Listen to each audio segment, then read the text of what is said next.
Une vie, une œuvre, c'est samedi, 16h, c'est tout de suite. Charles Darwin, 1809-1882. Aujourd'hui, une vie, une œuvre, c'est l'histoire de celui qui était naturaliste, celui qui a collectionné plantes, insectes et coquillages, celui qui a hésité à publier son travail par crainte du scandale et du blasphème. C'est l'histoire de celui qui a traversé les mers à bord du Beagle pour observer les fossiles et les espèces. Celui qui a fini par échafauder la théorie de l'évolution et celle de la sélection naturelle. Celui enfin qui était aussi un père dévoué, un mari aimant et un humaniste engoncé dans la société victorienne de son temps. Sur les quelques images que l'on a de lui, ce qui crève les yeux, c'est cette longue barbe blanche, une barbe broussailleuse, qui lui fait comme un grand plastron immaculé. Il a une couronne de longs cheveux tout aussi blancs, et son crâne dégarni est parfois couvert d'un large chapeau noir à ruban, dont le bord souligne les sourcils fournis et indisciplinés du vieillard. Son regard et sa bouche sont tristes ou alors résignés, presque détachés. Peut-être face à la résistance qu'on oppose encore et toujours à ces théories. Mais sur une autre photo plus étrange, il a un doigt posé sur ses lèvres, comme pour nous demander de garder un secret que l'on peut découvrir jusqu'au 31 juillet à la Cité des Sciences à Paris. Mais tout de suite, Charles Darwin, un documentaire de Lydia Benitzak réalisé par Nathalie Salle.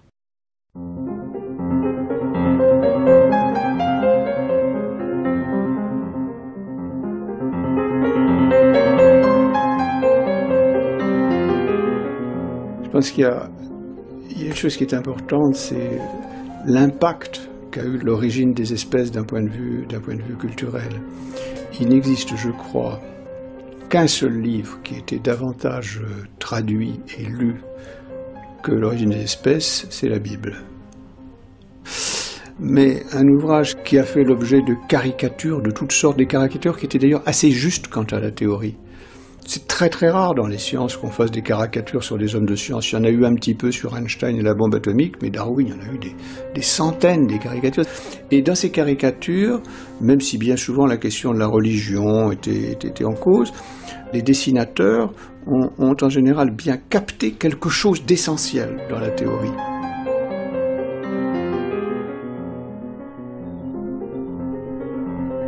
Une vie, une œuvre, Charles Darwin ou la lutte pour une théorie.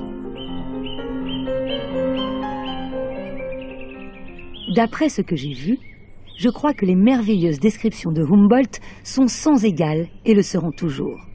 Mais même lui, avec ses ciels bleus sombres et la fusion rare de la poésie et de la science, dont il fait montre avec tant de force quand il parle du paysage tropical, même lui, il est bien loin de la vérité. L'esprit est un chaos de ravissement d'où naîtra dans l'avenir une foule de plaisirs plus tranquilles. Pour l'instant, je ne suis capable que de lire Humboldt. Comme un autre soleil, il illumine tout ce que je vois. Charles Darwin, 28 février 1832, à Bahia, journal de bord du Beagle. Voilà, ça c'est un texte qui est très intéressant parce qu'effectivement, von Humboldt a été une grande influence pour Darwin. C'est un grand explorateur allemand, mais en même temps, dans ce texte, on sent l'influence d'Edmund Burke, par exemple, chez Darwin, du traité du sublime. Voilà, il a un style un peu empoulé, comme ça. C'est son premier contact avec les paysages exotiques, tropicaux. Donc effectivement, il essaye de transcrire ça un peu à la mode des romantiques. Donc c'est assez étonnant de voir toute cette stratification dans les textes de Darwin, à la fois de contenu scientifique, etc., mais aussi toutes ces influences littéraires de Burke, Hamilton. Donc ça, on le voit transparaître souvent dans ses écrits. Donc Darwin, à l'issue de ses études, a reçu une proposition qu'il n'a pas refusée, qui était d'intégrer l'équipage d'un navire de Sa Gracieuse Majesté, donc le HMS Beagle, qui partait en Amérique du Sud pour une mission d'hydrographie, c'est-à-dire une mission qui consiste à la fois à cartographier un peu mieux les côtes de l'Amérique du Sud, faire des relevés météo, de profondeur, etc. Et sa mission était également, d'une certaine manière, de servir de compagnon au capitaine du Beagle, Fitzroy. C'est un voyage qui, finalement, aura duré 5 ans. Donc c'est un long voyage, tout en sachant qu'après, Darwin ne voyagera plus, quasiment, en tout cas pas des voyages aussi importants, et que c'était vraiment aussi là quelque chose de très important dans sa biographie. Le voyage initialement devait durer que 2 ans, voilà, et qui a été prolongé. Exactement, il devait durer 2 ans, puis finalement ils ont fait un tour du monde dans des latitudes relativement basses, puisque voilà, Brésil, les côtes de l'Amérique du Sud, et puis finalement direction l'Australie, un passage par le Cap, retour en Amérique du Sud pour finalement rentrer en Angleterre en octobre 1836. Darwin était plutôt une sorte de gentleman of science, un gentleman de la science. Les autres étaient plutôt des sortes d'écrivains publics qui vivaient tant bien que mal, mais qui contribuaient à la science de leur époque. En fait, on ne se rend pas compte aujourd'hui que la connaissance scientifique de l'époque n'était pas socialement structurée principalement par des organismes de recherche ou par les universités. Qu'est-ce qu'il y avait en Angleterre à l'époque? Depuis le Moyen-Âge, il y avait Cambridge et Oxford, et puis il y avait l'Écosse déjà un autre pays, et puis c'était tout, il n'y avait rien d'autre. Et tous les professeurs d'université étaient des pasteurs. Il faut bien se rendre compte de ça. Si on voulait être professeur, il fallait être pasteur. Pas en Écosse, mais à Cambridge ou Oxford, c'était ça. Donc les gens qui faisaient la science de l'époque étaient la plupart du temps autre chose que des professeurs. Et à la fin du XIXe siècle, évidemment, il y a eu création de plusieurs universités en Angleterre, à Londres, puis à Manchester, puis dans d'autres lieux. Et voilà.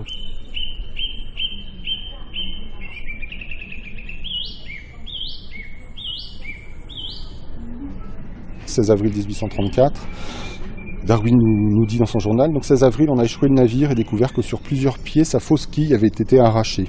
Mais ce n'est pas une avarie très grave, il suffit d'une marée pour la réparer. Et on l'a remis à flot l'après-midi et amarré en sécurité. Pour réussir cette opération aussi délicate, on n'aurait pas pu trouver un lieu et un temps aussi favorables. »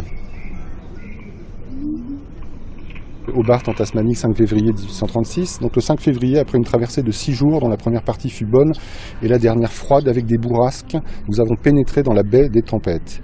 Le temps justifiait ce nom épouvantable. Plutôt que parler de baie, on devrait dire un estuaire profond qui reçoit à son sommet les eaux de la Derwent. Près de son entrée, on trouve de vastes plateformes basaltiques. Donc on voit dans ce texte, il commence par une constatation géologique, sachant que c'est une discipline que Darwin affectionnait particulièrement, avec laquelle il a commencé. Donc ce voyage a une fonction dans sa vie on va dire d'asseoir sa réputation de naturaliste, puisque à son retour en Angleterre, du fait de ses échanges épistolaires nombreux, il a déjà une réputation bien assise de naturaliste. Voilà, ça a été extrêmement formateur.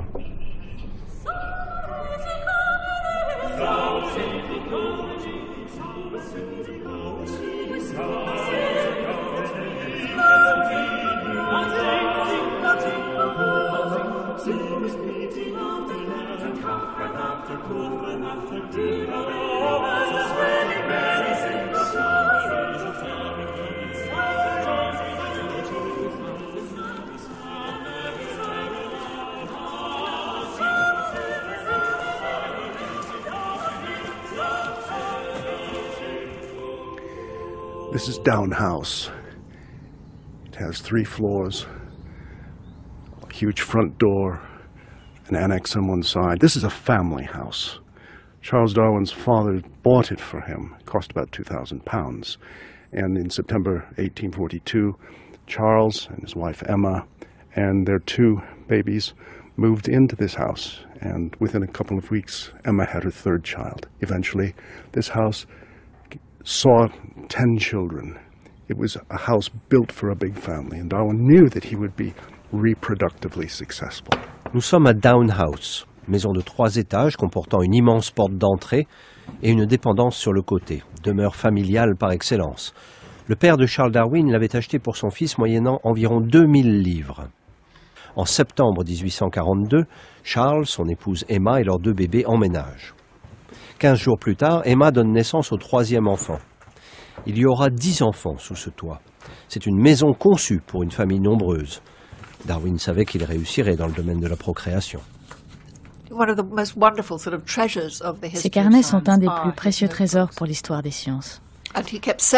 Il en tenait plusieurs, particulièrement pendant toute la période de bouillonnement, où il mettait à jour la théorie de l'évolution.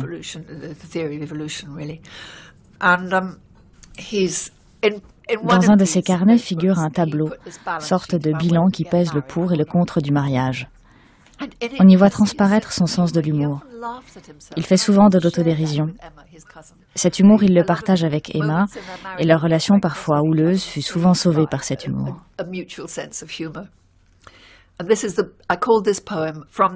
Voici donc le bilan. Contre. La liberté d'aller où je veux. Les conversations étincelantes entre hommes au club. Choix des relations sociales aussi peu nombreuses que je le souhaite. Personne pour entraver la solitude dont j'ai besoin. Non-obligation de rendre visite aux membres de la famille. Pas de tracasseries futiles. Peut-être n'aimera-t-elle pas Londres ? Les enfants sont source d'angoisse, de responsabilité et de dépenses. Moins d'argent pour acheter des livres. Le foyer peut être plus ou moins bien régi. Il pourrait même y avoir des disputes. Forcé de vivre à la campagne. Impossible de lire le soir. Je serai gros, je me laisserai aller comme un sot. Jamais je ne parlerai français, je ne verrai pas l'Amérique, je ne ferai pas de vol en montgolfière. Mais sans enfant, pas de prolongement de la vie, personne pour s'occuper de moi pendant mes vieux jours. Je travaillerai seule, sans aucun soutien de proche. Mais qui ? Qui cela pourrait-il bien être ? Pour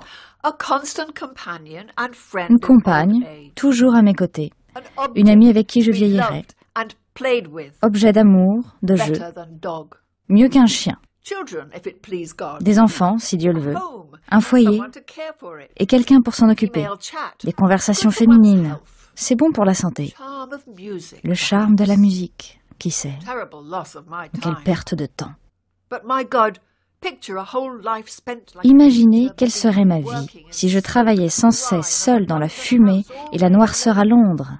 Et maintenant, pensez à une tendre épouse assise sur le canapé qui me regarde alors que le feu crépite et les livres nous entourent. Voyez Marlborough Street, si étriqué, mariez-vous, mariez-vous, mariez-vous, CQFD. When Darwin came back from the Beagle, de retour de l'expédition du Beagle en 1836, Darwin se rend directement à Cambridge, où se trouvent ses mentors et ses amis. Mais il allait fréquemment à Londres, et il savait qu'il devait choisir entre la vie d'un professeur baignant dans un milieu religieux ou celle que menaient son frère et ses amis à Londres, une vie d'intellectuel citadin. Darwin décide de s'établir à Londres. 5 ans plus tard, en 1842, alors que la Grande-Bretagne était au bord de la Révolution, Charles, Emma et leurs familles nombreuses ont besoin d'un lieu où il pourrait vivre en toute sécurité. Il veut être proche de la campagne, proche de Londres. Il lui faut un laboratoire, mais il a également besoin de sécurité. C'est pourquoi il s'installe ici. Il dira que cette maison se dresse à la lisière du monde qu'il lui faut fuir. Alors James Moore, on va visiter avec vous cette maison de Charles Darwin qui est aujourd'hui un musée et dont certaines pièces sont refaites à l'identique. Bien sûr. This room is called the old study. Ici, nous sommes dans l'ancien bureau. This was the one where he wrote The Origin of Species and did. Ici, c'est le bureau où il a rédigé l'origine des espèces et où il réalisa la plupart de ses dissections et expériences scientifiques. Voilà le grand fauteuil de Darwin. Vous voyez ce fauteuil très haut. Il faut savoir que la partie inférieure de ses jambes était très longue, d'où ce fauteuil sur mesure. On voit la même cheminée, les mêmes photos au-dessus de la glace. Et dans la glace, on peut voir l'autre côté de la pièce. On voit un mur de livres dans une vitrine. Tous les ouvrages scientifiques de Darwin, tous les livres que des collègues lui ont envoyés de partout dans le monde. Et dans le coin, derrière le paravent, Il y a un petit endroit où Darwin cédait à la maladie. Il était constamment malade lorsqu'il menait ses recherches sur l'origine des espèces. Il y a beaucoup de théories qui ont circulé sur cette maladie, mais dans la réalité, il ne faisait pas semblant, il n'était pas malade imaginaire, il était véritablement malade. Quelqu'un le qualifia de personnage bruyant et malodorant, d'où la présence de ce paravent.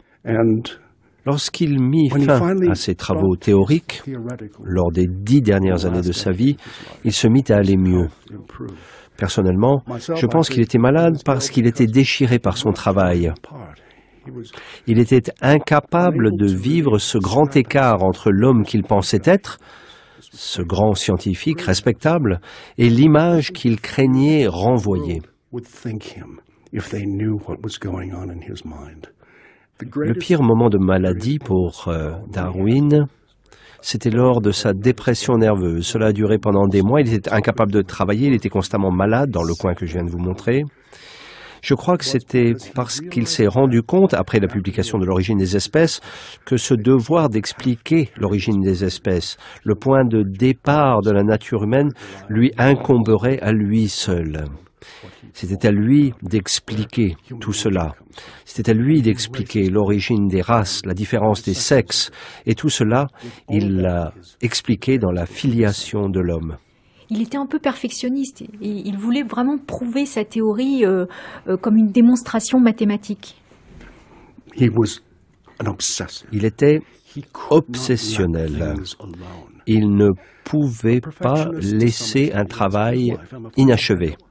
Perfectionniste, oui. Sa femme a dû le soudoyer en quelque sorte pour qu'il sorte de son bureau. « Nous devons partir en vacances », lui dit-elle. « Nous devons prendre le train pour aller loin d'ici, très loin d'ici. » Et bizarrement, lorsqu'elle a réussi à l'extraire de ce bureau dans lequel nous sommes, il se mit à aller mieux, car son esprit pouvait se tourner ailleurs, vers d'autres pensées. What's important for Darwin is that he controls access. Ce qui est important, c'est que Darwin maîtrise l'accès à lui-même. Rien ne se passe à Down House sans qu'il ne le sache déjà. Les visiteurs à l'improviste ou les bruits inconnus déstabilisent son état de santé. Quand il s'installe dans l'ancien bureau, il fait poser une glace, là, de l'autre côté de la fenêtre.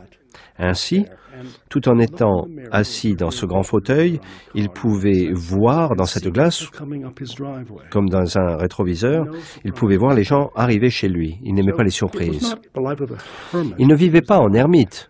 Il vivait comme une personne obsédée par l'accès à lui-même. Il impliquait également tous ses enfants à venir faire les expériences avec lui dans les jardins alentours, avec les serres. Oui, c'est vrai. Sa maison était toujours pleine d'enfants, de petits-enfants, de nièces, de neveux. Lui-même avait 5 frères et sœurs. Donc voilà une très grande famille. Bien entendu, les enfants étaient auprès de lui. Ces enfants ont grandi auprès d'un père qui était plongé dans son travail, dans son bureau. Il était entouré de livres, il y avait là un microscope, et leur père disséquait des créatures, ou des fossiles, et les enfants ont commencé à penser que tous les pères faisaient cela. L'un de ses fils était un jour chez un petit voisin et il lui a dit « Et toi, ton père, où est-ce qu'il garde ses animaux ?» Donc c'était un exemple. Les garçons ont commencé à collectionner des choses comme leur père, et pas simplement des insectes, mais l'un des garçons, lui, était philatéliste, et Charles pensait que c'était une manifestation inférieure de l'instinct de collectionneur.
As I'm sure you know, when Darwin was 8, his mother very suddenly died.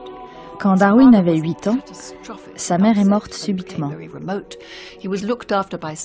Son père était effondré. Il a vécu en reclus. Ce sont des serviteurs et sa sœur aînée qui se sont occupés de Charles. Et il s'est senti très seul.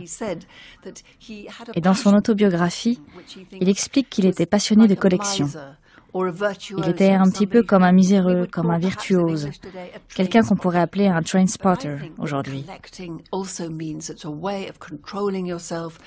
C'est une façon de se maîtriser, de rendre le monde soutenable, de mettre de l'ordre dans les choses de la même espèce. Alors il collectionnait des pierres, des insectes.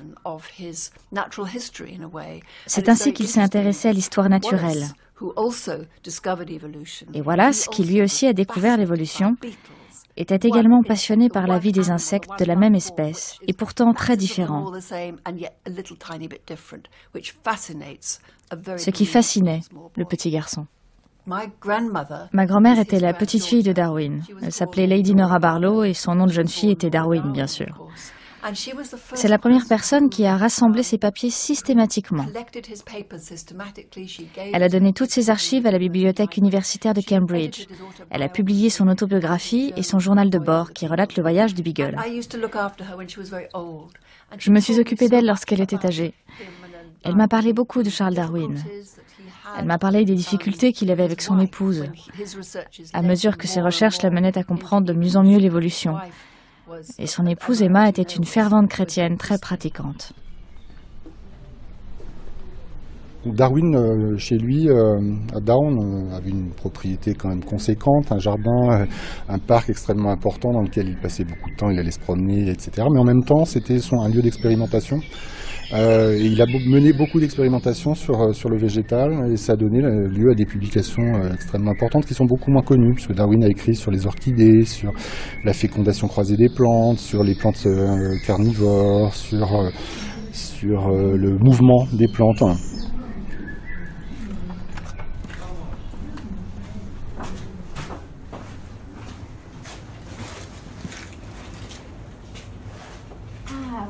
On est dans la serre qui est juste à côté de la maison de Darwin, avec des expériences qui sont encore en cours. Il y a des petits pots de fleurs un peu partout.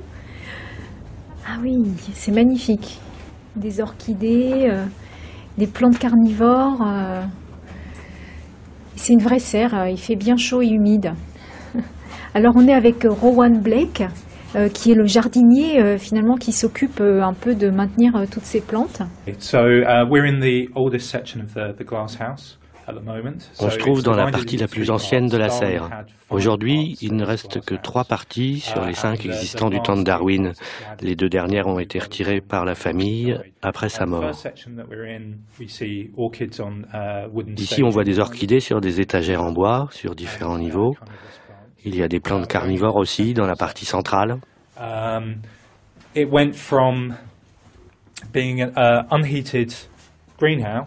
Avant, c'était une serre qui n'était pas chauffée, et puis elle a bénéficié d'un système de chauffage très efficace. Ici, vous voyez un banc en briques, et là, les canalisations du chauffage qui datent de l'époque de Darwin.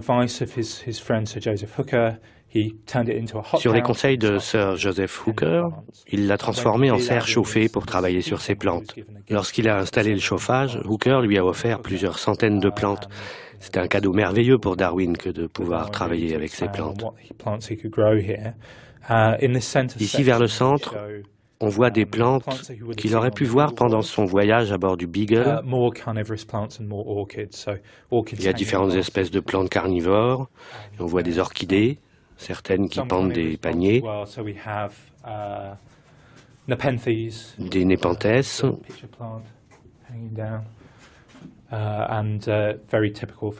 et des spécimens de plantes typiques d'Amérique du Sud, dont toute une gamme dans la lignée des plantes à l'entrée.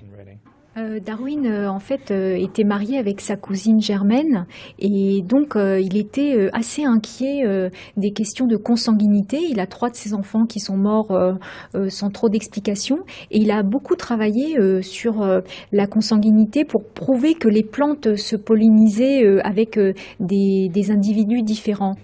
Oui, dans la première édition de l'origine des espèces, Darwin décrit les processus à l'œuvre, mais sans en expliquer les détails ni le fonctionnement. Peu de temps après la publication de l'origine des espèces en 1860, quelqu'un a écrit qu'on pouvait observer de nouvelles espèces ou des variations apparaissant chez les primevères au cours d'une seule génération.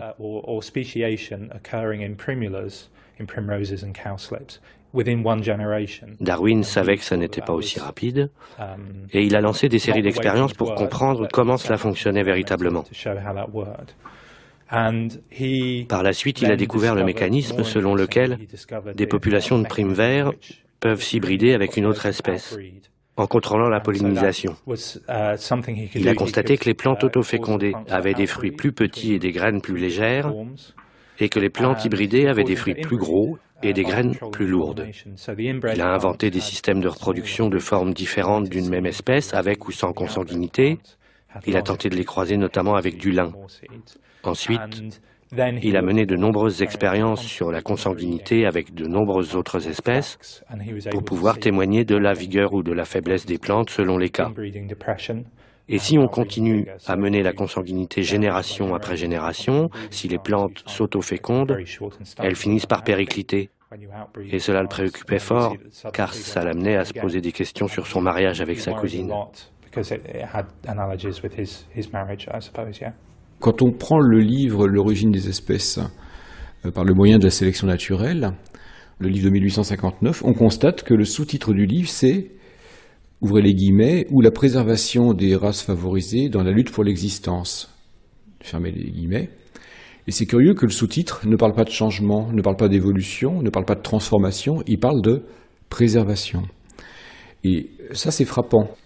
Eh bien, c'est que la sélection naturelle, il faut bien la comprendre d'abord comme une source de régularité. Et ça, on l'a un peu oublié au XXe siècle. Il y a des raisons pour ça. On trouve ces raisons dans les acteurs de la théorie synthétique de l'évolution, synthèse évolutive, du milieu du XXe siècle. Ces gens-là ont fait comme si les espèces existaient d'elles-mêmes dans la nature. Dès lors, si les espèces existent, le rôle de la sélection naturelle, c'est pour eux d'expliquer comment elles changent, vu qu'elles sont données à voir, vu qu'elles existent déjà. Alors que chez Charles Darwin, les espèces ne sont pas données comme existantes déjà. Elles ne sont pas ce qui est donné à voir par les humains. Ce qui est donné à voir pour Darwin, ce sont les individus et non pas les espèces. Dans la nature, il n'y a que des individus qui varient. Darwin, d'ailleurs, ne s'intéresse pas nécessairement à l'origine de la variation ou pas dans le détail. Il s'intéresse simplement aux conséquences d'une variation dont il voit qu'elle part dans tous les sens. Pas nécessairement, d'ailleurs, bénéfique aux individus qui subissent ces variations. Les variations partent dans tous les sens, et à partir de là, à partir d'un foisonnement désordonné, comment est-ce qu'on obtient une régularité? Des individus qui vont se ressembler, qui vont faire des petits ensemble, qui vont être généalogiquement séparés du lignage voisin, et ces régularités-là, on va les appeler, nous, des espèces. Les espèces, c'est nous qui les faisons, elles ne sont pas dans la nature. C'est très différent de ce qu'on nous a appris à l'école, en fait, quand on lit bien Darwin dans le texte. Alors, la sélection naturelle, quel est son rôle là-dedans? Le mot sélection, ça veut dire quoi? De cette variation foisonnante, dont certaines des conséquences sont héritables à la génération suivante, il va y avoir des traits qui sont momentanément et fortuitement néfastes à leurs porteurs. Il y a des traits qui sont neutres et des traits qui sont favorables. Ceux qui sont favorables et héritables vont forcément avoir tendance à se répandre dans le lignage généalogique. Et eh bien on a là, dans un temps court, une régularité qui s'installe. Finalement, c'est à peu près la même combinaison de traits à peu près favorables qui fait qu'on fait plus de petits à la génération suivante. Et ce qui fait que les individus de même espèce se ressemblent. Ne sont jamais identiques, bien sûr, mais se ressemblent au moins. Et à partir de cette ressemblance-là, nous, on en fait une boîte dans nos têtes. Nous, les humains, on en fait une boîte dans nos têtes qu'on appelle une espèce. La sélection naturelle est d'abord, avant tout, l'explication d'une stabilité relative à partir d'une variation foisonnante. Dans un second temps, si le milieu change, ce milieu-là qui est le crible des variations finalement, c'est au vu des conditions du milieu que les individus font plus ou moins de petits à la génération suivante, eh bien ce milieu-là, s'il change, alors la sélection naturelle, effectivement, dans un second temps, explique comment ça change. Mais on a oublié qu'au XXe siècle, nous nous avons eu tendance à ne voir que la sélection naturelle sous l'angle du changement et pas suffisamment sous l'angle de la stabilité.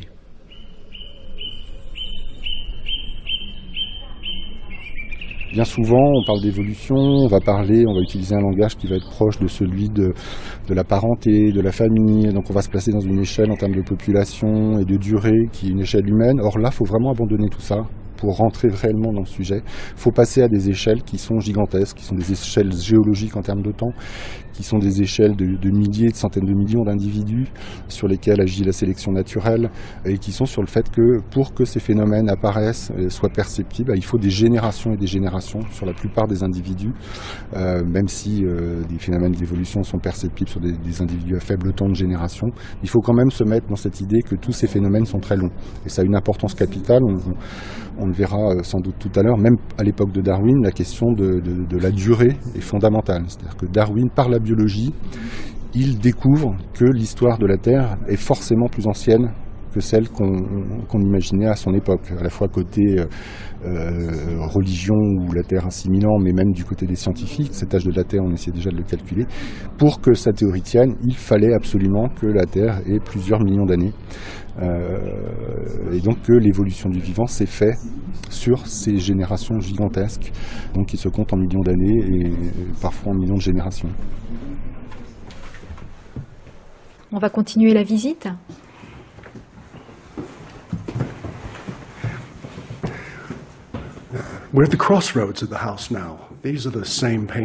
Ici, vous voyez les mêmes peintures et les reproductions que Darwin avait au mur à son époque.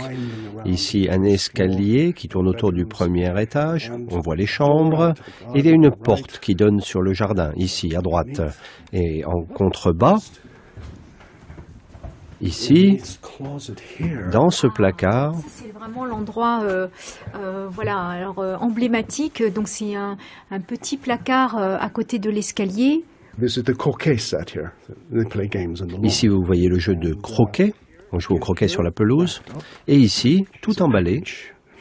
Et on a découvert cela après la mort de Darwin. En fait, il y a plusieurs sortes de colis. Eh bien, c'est là que se trouvaient les premiers manuscrits de l'origine des espèces. À l'époque, le papier était très cher. Par conséquent, il fallait le recycler. Toutes les lettres reçues, eh bien, il les donnait aux enfants pour qu'ils dessinent dessus. Les enfants ensuite jetaient ces papiers. Et après 1862, chacun savait que Darwin serait célèbre et les gens ont commencé à garder les lettres. Et les lettres gardées par la famille étaient là, gardées dans le placard. Et les anciens manuscrits de l'origine des espèces étaient préservés ici. Au moment de sa mort, tout a été rangé et on s'est rendu compte de la valeur de tout cela. Et les fils ont commencé à transcrire les lettres, les petites filles aussi, et ainsi de suite. Et c'est là que nous avons pu acquérir cette connaissance historique de l'œuvre de Darwin. Voilà, donc dans ces petits placards, en fait, il avait caché toutes ces notes qui vont servir de fondement à l'origine des espèces. Mais ce qu'il faut savoir, c'est qu'il avait écrit dessus à ne lire qu'après ma mort, parce que pendant très longtemps, il ne pensait pas du tout publier ces théories tant qu'elles n'étaient pas parfaitement prouvées. Mais par contre, c'est bien suite à la correspondance avec Alfred Wallace qu'il a fini par se dépêcher de publier en 1859 parce qu'il a vu qu'il avait développé la même théorie que lui et qu'il risquait de perdre la primeur de sa démonstration. Il n'y a jamais eu de rivalité. C'est ce qu'on a souhaité voir. Et les gens voient toujours la concurrence partout. Wallace avait une vie différente. Il venait du pays de Galles. C'était un jeune géomètre. Il travaillait en tant que tel et dans une bibliothèque, il a commencé à lire les articles de Darwin. Et il est tombé amoureux de cette notion de l'histoire naturelle, de collectionner les choses pour découvrir les origines. Précisément ce que faisait Darwin de manière systématique dans ses premiers ouvrages. Il avait 20 ans de moins que lui et il rêvait de partir. Puis il est devenu collecteur. Enfin, il a rencontré Darwin. C'est un rêve qui se réalisait. Ils se sont rencontrés dans le musée d'histoire naturelle et enfin il a pu partir pour les Philippines. Lorsqu'il est tombé malade du paludisme, il s'est rendu compte qu'il vivait dans les mêmes conditions de vie que Darwin lorsqu'il était aux Galapagos. Il se rendait d'île en île et il s'est aperçu qu'une espèce d'oiseau qui avait de grandes taches jaunes sur la tête avait des taches plus petites sur une autre île. Et même chose pour la différence entre les becs. Darwin avait fait les mêmes observations dans les Galapagos. Il s'est rendu compte qu'à cause des îles, il y avait des différences qui s'opéraient entre les espèces.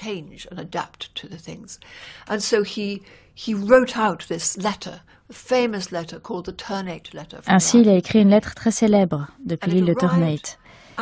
Et cette lettre est arrivée chez Darwin à un très mauvais moment. Son fils le plus jeune venait de mourir, probablement mongolien. Il avait attrapé la scarlatine. Évidemment, toute la famille était désespérée. Une des filles l'avait aussi attrapé. Ils ne savaient pas quoi faire.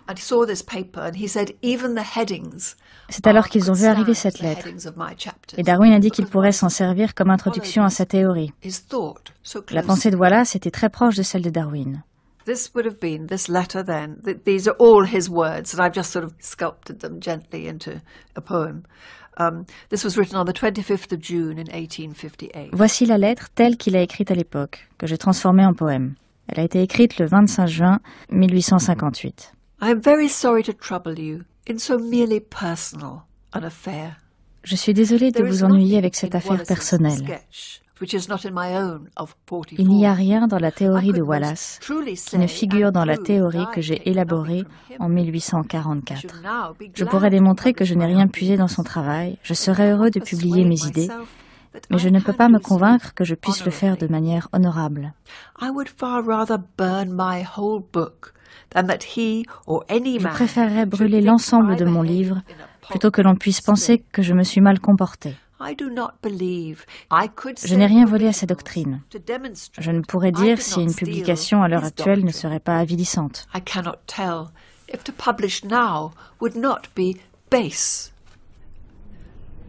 Et donc c'est un peu sous cette pression que Darwin va produire son livre, et ce qui s'oppose un peu à sa méthode. Parce que Darwin pratique une science qu'on appelle la consignance additive. Donc c'est une science qui consiste à énoncer des lois, d'une certaine manière, et ensuite à convoquer un nombre de faits hétérogènes maximal pour corroborer ces lois qu'on présente. Donc c'est un travail de compilation énorme, et Darwin, il sait que de toute façon, il va se retrouver face à une résistance au sein des milieux académiques quand il va publier son travail, donc il veut avoir le plus de faits possible et pouvoir démontrer déjà ses théories, travailler sur les objections potentielles qu'on pourrait lui faire. Donc c'est quelqu'un qui en aucun cas ne voulait publier un brouillon de ses idées, donc ce qui explique aussi ce temps relativement long qui a prévalu à la constitution de ce livre. Sachant qu'ensuite, c'est un livre qui n'est pas fini, puisqu'en 1859, effectivement, le livre paraît, mais il va y avoir 6 éditions du vivant de Darwin, donc il va amender à chaque fois, avec des modifications parfois importantes. D'ailleurs, il y a un livre qui est assez marrant, qui est un Variorum, de l'origine des espèces, qui est un livre qui montre en parallèle toutes les modifications qu'a fait Darwin. Donc c'est assez très difficile à lire, mais en même temps c'est assez intéressant, parce qu'on voit des changements subtils, d'autres très importants dans le contenu même du livre. Bon, par exemple, il y a la notion d'évolution, le terme d'évolution qui apparaît dans le sens réel, qui n'est pas dans la première édition, puisque l'évolution dans la première édition, c'est plutôt le développement. En fait, par exemple, il y a des références qui apparaissent, il y a des faits nouveaux. En postulant l'existence d'un processus de sélection naturelle, on peut expliquer un grand nombre de faits. C'était typiquement une méthode hypothético-déductive. Darwin prétendait que la sélection naturelle expliquait les adaptations morphologiques, les adaptations instinctives, la distribution des fossiles dans les couches stratigraphiques, la distribution géographique des espèces, les extinctions, les rapports entre développement et évolution, l'allure de la classification et un certain nombre d'autres choses. Il y a comme ce que j'appelle des boîtes. La sélection naturelle est un bon principe parce qu'elle explique tout cela. Elle rassemble des phénomènes qui apparaissent indépendants et qui ne le sont pas. Bon, c'est un argument qui a beaucoup marqué les gens de son époque, mais à partir du milieu du XXe siècle, on a commencé à dire, oui, mais est-ce que la sélection naturelle, il n'y a aucun doute qu'elle existe, on le sait bien, dans les années 50 par exemple, c'était assez clair, mais est-ce qu'elle explique bien tout ça? Est-ce que c'est bien raisonnable de dire que ce principe-là explique toutes ces choses? Par exemple, est-ce que ça explique bien les extinctions de masse? Là, je vous donne cet exemple-là parce que c'est un très bon contre-exemple.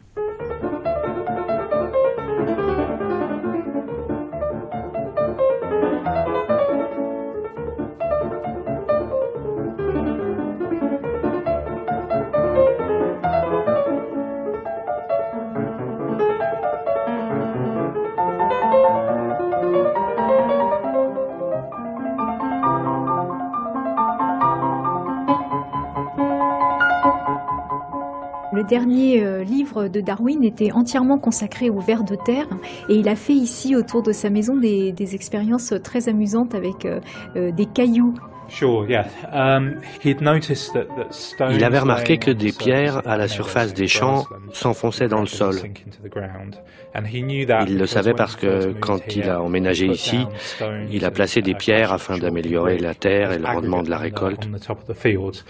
The idea in that, we think, was that he was trying to improve the grassland to get more hay from the meadows. Il voulait gagner de l'argent à partir de ces terres. To make profit from anyway. And he il avait beaucoup parlé à l'un de ses oncles de ce processus et il a lancé une expérience à très long terme au cours de laquelle il a observé une pierre de meule recyclée, une pierre ronde, et il a mesuré le temps qu'il lui fallait pour s'enfoncer dans le sol. Et c'est son fils qui avait mis en place les instruments de mesure. Il voulait aussi prouver que les vers de terre avaient une certaine forme d'intelligence. Oui, il a mené différentes expériences pour déterminer comment les vers de terre ressentent leur environnement et il a pu quantifier le travail des vers de terre, la quantité de terre déplacée, la longévité du ver de terre. Il a pu montrer que les vers de terre ressentent différentes formes de vibrations aux alentours. Avant les travaux de Darwin, les gens pensaient que les vers de terre étaient nuisibles pour les plantes. Mais après ces expériences, les gens ont compris que les vers de terre étaient très importants pour la santé de la terre et des récoltes, et que c'était un organisme tout à fait bénéfique. Il jouait de la musique avec sa famille pour voir si les vers de terre réagissaient aux vibrations. Oui, c'est vrai aussi. L'un de ses fils jouait des instruments avant, et il regardait si les vers réagissaient, et ce n'était pas le cas. En revanche, les vers de terre réagissaient lorsqu'ils étaient posés sur le dessus du piano et lorsque l'on jouait telle ou telle note. Évidemment, les vibrations variaient selon la note et le ver de terre réagissait ou non. Nous avons eu tendance à penser que la sélection naturelle allait faire des organismes parfaits et au XXe siècle, on a frôlé l'adaptationnisme, ce qu'on appelle l'adaptationnisme naïf, c'est-à-dire cette idée que forcément tout était au mieux pour le meilleur des mondes. Toute disposition corporelle dans un animal ou dans un végétal était forcément au mieux pour le meilleur de l'espèce dans l'environnement dans lequel elle se trouve. C'est plus subtil, y compris à l'époque de Charles Darwin, quand on regarde les différentes conséquences sélectives, on s'aperçoit que ces conséquences sélectives se contrecarrent les unes les autres. Par exemple, l'aptitude à capter des ressources pour un individu contre ceux qui convoitent les mêmes ressources, eh bien cette aptitude, si elle est héritable, elle va avoir tendance à se transmettre dans les populations, car ceux qui l'ont captent plus de ressources et donc font plus de petits. L'aptitude à coopérer avec ses voisins, parce que finalement, face aux aléas de l'environnement, un peu de solidarité dans la population, on s'en sort mieux collectivement que s'il n'y avait pas de solidarité, que si on se débrouillait tout seul. En moyenne, ceux qui coopèrent en moyenne par tête font plus de petits à la génération suivante qu'ils n'en feraient s'ils ne faisaient pas. La coopération, l'entraide, elle aussi, elle est obtenue par voie sélective. Et donc, bien des espèces sont un mélange de comportements compétitifs à certains moments, coopératifs à d'autres moments. Notre espèce, bien sûr, mais pas seulement. Prenez les hyènes tachetées dans la savane africaine, par exemple. Au moment où elles chassent, elles sont coopératives. Il faut savoir que 80% de ce que mangent des hyènes tachetées, c'est chassé. Elles ne sont charognardes que pour 20% de leur proie. Au moment de la chasse, elles sont coopératives. Et un quart d'heure après, quand la proie est tuée, au moment de prendre la nourriture, elles deviennent compétitives. C'est-à-dire que c'est par l'agressivité que le rang d'accès au cadavre est régi, l'ordre de l'accès est régi en fonction du rang social. Hein. Et donc là, on a, dans l'espace d'une heure ou deux, les deux comportements, tous les deux ayant été sélectionnés de par le passé. Et donc cette sélection naturelle, elle forme des espèces de compromis. Les choses ne sont pas aussi claires et tranchées. En tout cas, la sélection naturelle n'est pas qu'une affaire de compétition. La question de la queue du paon lui a fait faire des cauchemars. Alors la queue du paon est effectivement un allongement terrible de la queue qui ne sert strictement à rien d'un point de vue adaptatif. Et comme il y a énormément d'éléments qui ne correspondent pas à l'adaptation des espèces, c'est-à-dire les couleurs, les cornes comme il disait, il a fallu qu'il rédige une dizaine d'années plus tard un autre ouvrage qui traite du coup sur le même principe parallèle de la sélection sexuelle, parallèle à la sélection naturelle. Mais là il y a une très très grosse différence, puisque dans cette sélection sexuelle, ce sont les individus qui choisissent, alors que dans la sélection naturelle, le principe est aveugle et totalement matérialiste. Alors c'est ce qui expliquerait l'évolution de la queue du paon, sachant tout de même que là encore on reste sur des énigmes biologiques actuelles. Oui, il a beaucoup étudié l'éthologie, le comportement animal, et par exemple l'altruisme est une question qui l'a beaucoup préoccupé. Oui, ou les émotions encore. Il a effectivement montré qu'on pouvait comparer des émotions chez les différents animaux, les différentes choses. Je pense qu'il a plutôt travaillé sur les questions d'entraide pour essayer de répondre à ses détracteurs de l'époque. Ça l'intéressait à la fin de sa vie. Il a essayé de comprendre quelles étaient les interactions entre les parasites, les interactions entre les orchidées et leurs butineurs, des choses de ce genre par exemple. Oui, cette entraide, on pourrait l'interpréter comme étant défavorable à un individu puisqu'il va en aider un autre et du coup... Oui, c'était tout à fait les premiers reproches qu'on lui a fait. C'est Kropotkin, par exemple, qui était un auteur très important puisqu'il a écrit que l'entraide était un facteur d'évolution à l'époque, ont effectivement montré de développer tout un ensemble d'idées qui montrent que l'évolution est d'abord faite de processus associatifs, d'éléments associatifs. Mais on ne peut pas dire que c'est le sens de la théorie de la sélection sexuelle qui dit au contraire la chose totalement différente puisqu'elle dit bien que c'est la concurrence entre les individus, même si cette concurrence est une concurrence de reproduction, qui va permettre à certains de ceux qui sont les mieux adaptés, qui sont les meilleurs, dans leur milieu naturel, de mieux se reproduire que les autres. Et la biologie évolutive actuelle poursuit un petit peu cet événement, puisqu'elle dit en gros que c'est la meilleure diffusion des gènes qui va être promue par la nature. Il y a donc là une sorte de finalisme qui nous conduit à aller effectivement vers un Darwin plutôt finaliste que particulièrement intéressé par les questions de relations entre les espèces. Et vous, en fait, Thierry Laudet, vous êtes professeur en écologie évolutive et donc vous avez voulu dépasser cette théorie de l'évolution purement darwinienne. Oui, enfin, c'est pas que moi. C'est-à-dire qu'en fait, au-delà de toutes les qualités qu'on peut reconnaître à la théorie darwinienne, la théorie évolutive, depuis que Lamarck l'a inaugurée, cette théorie évolutive s'est enrichie de très nombreux événements qu'on ne peut pas qualifier autrement que de non darwiniens. Mais on peut en citer quelques-uns, par exemple le catastrophisme, les transferts de gènes horizontaux, le conflit sexuel, la dérive génétique, la sympatrie, les exaptations. Par exemple, les catastrophes. Voilà un phénomène non darwinien dont un chercheur qui s'appelle Alvarez a montré l'importance sur l'évolution des dinosaures. Et ça touche un point d'écosystème. Et là, tout l'écosystème s'écroule comme un domino. On voit qu'on est très loin de la question d'adaptation. C'est pas un événement adaptatif ou non adaptatif qui a joué, c'est un pur hasard. Et Gould, un autre chercheur biologique, disait qu'on pouvait même y reconnaître là l'importance d'un Français, Cuvier, qui avait inventé la théorie catastrophiste. D'autres éléments, par exemple la dérive génétique, le fait que les gènes changent par le simple fait du hasard, c'est encore un mécanisme non darwinien et ça agit sur les fréquences, sur les populations. Les individus ne sont pas des coopérateurs dans leur reproduction aussi facilement que ça. Il y a une coévolution antagoniste. Cette coévolution a un rôle essentiel dans l'évolution.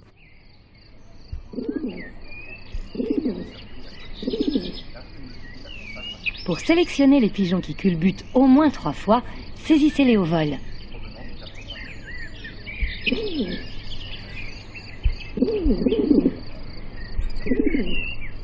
Que ce soit à l'état domestique ou naturel, les variations surviennent par hasard.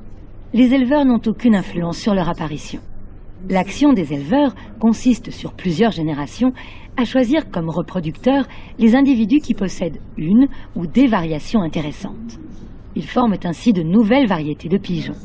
En observant ce travail de sélection artificielle, Darwin constate que la variation naturelle se laisse sélectionner et trouve par analogie un indice du mécanisme de sélection naturelle. Dans la nature, il n'y a pas d'éleveurs, mais l'environnement fait pression. Les prédateurs, le climat, les ressources disponibles. Comme les individus par leur variation sont différents, leurs chances de survivre et de se reproduire ne sont pas égales. C'est la sélection naturelle. Une pensée puissante, elle va être à la fois combattue et elle va être à la fois récupérée.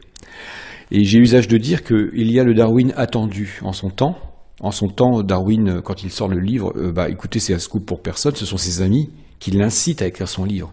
Parce qu'ils savent, ses amis, que ça fait depuis 1837 que tout est inscrit dans les carnets. Depuis le retour du Beagle, les idées étaient déjà là. Mais Darwin est un perfectionniste et il veut un travail irréprochable. Avec des exemples, avec des faits, avec des conjectures qui sont étayées. Donc il va essayer d'étayer son travail pendant longtemps et ce sont ses amis qui le poussent à écrire. Et ce livre-là est attendu des scientifiques. Le livre est à peine sorti qu'il est déjà épuisé en quelques jours. Enfin, il y a vraiment un Darwin attendu dans la science de son époque. Il y a un Darwin attendu, le monde scientifique était mûr. Il y a un Darwin combattu tout de suite, c'est-à-dire dès 1860-1861, les autorités religieuses anglaises contestent, se scandalisent de ce qu'on a pu écrire dans l'origine des espèces. Et dans la lignée de cette contestation, on a l'ensemble des créationnismes qui s'expriment depuis cette époque jusqu'à aujourd'hui, avec différentes versions. Des versions qui sont plus négationnistes, dire non, il n'y a pas d'évolution. On ne peut pas expliquer comment on peut avoir une harmonie entre des formes et des fonctions, comment dans la nature peut fournir des formes qui fonctionnent. On ne peut pas expliquer ça juste par une variation par hasard. C'est le hasard que les gens n'aiment pas en fait. On ne peut pas avoir une variation par hasard suivie d'une sélection pourvoyeuse de régularité. Oui, en général, les gens oublient qu'il y a le nombre d'essais-erreurs. Si vous voulez comprendre comment ça se passe dans la nature, vous devez quand même savoir que la loterie, elle est énorme. Il faut multiplier le nombre d'individus par le nombre de générations. Et le nombre de générations, c'est sur des millions et des millions d'années.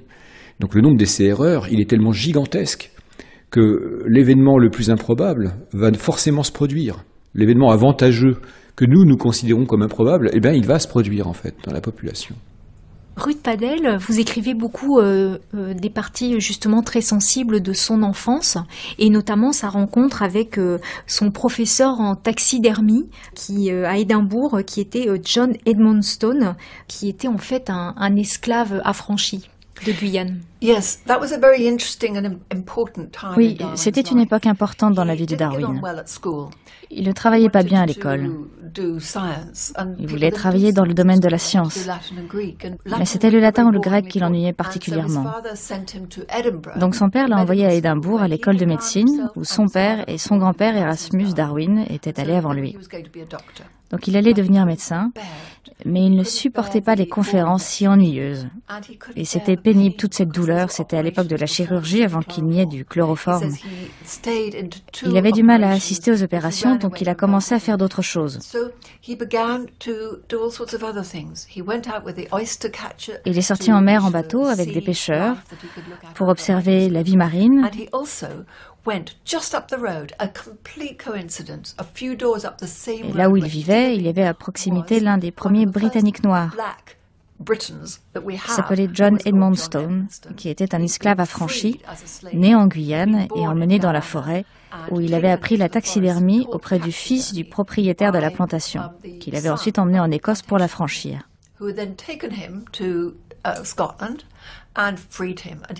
Il gagnait sa vie en enseignant aux étudiants comment empailler les animaux. Darwin s'est rendu chez lui. Il lui a donné une pièce pour comprendre comment effectuer la taxidermie. Parce que lorsqu'on collectait des choses, il n'y avait pas de réfrigération possible. Si l'on abattait un oiseau ou un autre animal, mais surtout un oiseau, parce que c'est ça qui vous donne un aperçu du spectre de la vie dans la jungle, il fallait l'empailler pour éviter que l'animal ne pourrisse. Donc c'est grâce à John Edmonstone qu'il s'est passionné pour la jungle tropicale. Alors je parlais d'un Darwin attendu, d'un Darwin combattu, et il y a aussi le Darwin récupéré. Et ça c'est le troisième volet, c'est les récupérations de Darwin. Alors là cette fois-ci il ne s'agit pas de le nier, mais il s'agit de s'en servir au contraire. Alors, il y a des grands classiques, Herbert Spencer, mais là aussi, très tôt, à peine un an après l'apparition de l'origine des espèces, Spencer va forger un évolutionnisme philosophique dont le rôle principal est de justifier le laisser-faire libéral de l'Angleterre victorienne. N'aidez pas les pauvres, parce que si vous aidez les pauvres, vous favorisez la reproduction des individus dont les existences sont socialement indésirables, et vous allez faire baisser la qualité de la population anglaise. Obsession du cousin de Darwin, le fameux Galton, qui lui aussi est obsédé par la baisse des capacités intellectuelles de la population anglaise. Et il va faire de cette obsession un véritable système préconisant le contrôle des naissances. Alors le contrôle des naissances, c'est ce qu'on appelle l'eugénisme. Et encore une fois, cet eugénisme, il est faux de dire que c'est un héritage de Darwin. Pas du tout. Darwin ne s'est jamais exprimé sur cette question. Et si Darwin donne le principe de sélection naturelle, il le donne pour le monde naturel, pour le monde des humains. Mais en 1871, dans la filiation de l'homme, il précise bien que l'homme est sujet à plusieurs pressions de sélection. Certes, la compétition entre des humains qui convoitent les mêmes ressources, elle existe, mais il y a aussi la coopération qui existe. Et donc, en fait, c'est les deux en même temps qui fonctionnent. Donc, ce que fait Spencer, c'est qu'il isole, lui, ce dont il a besoin pour favoriser ce qu'on appellera en 1880 le darwinisme social, mais qui, malheureusement, le mot est malheureux, n'a rien à voir avec Darwin, puisque Darwin ne l'a jamais préconisé. Voilà, ce principe de sélection éliminatoire vis-à-vis de ceux dont on ne voudrait pas dans la société, ça c'est le travail de Spencer, c'est pas le travail de Darwin en fait. Darwin, au contraire, dans sa correspondance, lorsqu'il prend la parole sur son souhait vis-à-vis de ses semblables, il dira que il aurait voulu faire plus pour promouvoir l'égale dignité de tous les humains et promouvoir le bien-être de ses contemporains, quels qu'ils soient. Il était plutôt humaniste, universaliste, certainement pas eugéniste en fait. Et ça, il l'écrit clairement. Est-ce que vous diriez, Ruth Padel, que finalement Darwin est le meilleur exemple de sa propre théorie de la sélection naturelle, c'est-à-dire qu'il avait en quelque sorte l'environnement théologique qui l'empêchait de publier, et de l'autre côté, même si c'était pas une vraie rivalité avec Wallace, il y avait quand même cette compétition pour la postérité qui était très importante pour lui, qui l'a forcé à publier son document. Donc, est-ce que vous pensez qu'il n'est pas lui-même le meilleur exemple de cette sélection naturelle? I think that's a very interesting thing. Is he's adapting to the environment. He's adapting to the situation. Yes, that's a oui, very c'est nice, intéressant. nice Il point. s'adapte à l'environnement. Et il s'adapte à la situation. In the first edition of the Origin of Species, he kept absolutely Dans la première away édition from de l'origine des humanity espèces, at all. The only mention of it is il that n'a in pas voulu parler de l'humain. Il dit psychology will simplement now be que la based on psychologie reposera désormais sur une base nouvelle. Later on, there was all sorts of things about man, but Par he la suite, il y a eu wanted différents not to passages sur l'homme dans son He was œuvre. interested in Mais il ne voulait pas inclure ce sujet, parce qu'il voulait à tout prix éviter une argumentation religieuse. Il voulait une description scientifique des phénomènes. He knew all too Il ne well savait que trop bien ce qui pouvait advenir d'un point de vue théologique.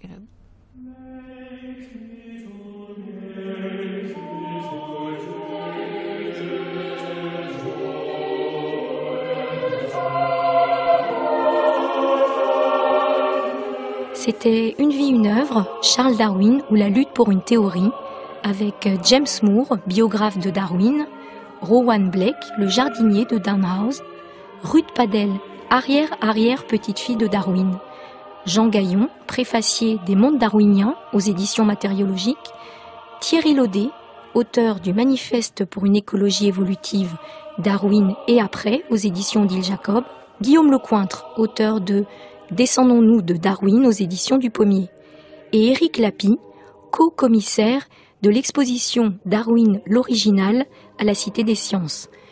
Remerciements à l'équipe de Downhouse et à Olivier Chaumel. Traduction Xavier Combe. Voix Marlène Goulard.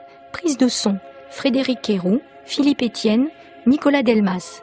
Mixage Valérie Lavalard. Réalisation Nathalie Salle. Un documentaire de Lydia Benitzrak.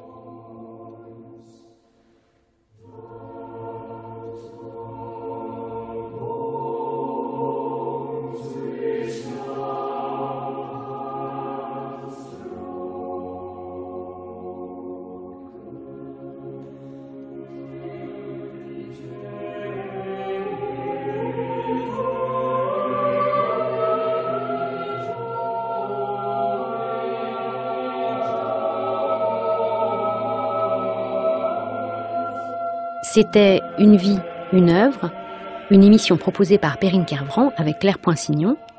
Bibliographie, liens, réécoute, podcasts et commentaires, c'est sur la page de l'émission sur le site de France Culture. Retrouvez-nous aussi sur Facebook et Twitter. Et la semaine prochaine, nous serons avec celui qui a vécu dans l'écriture, l'exil, la nostalgie et l'alcool, Joseph Roth.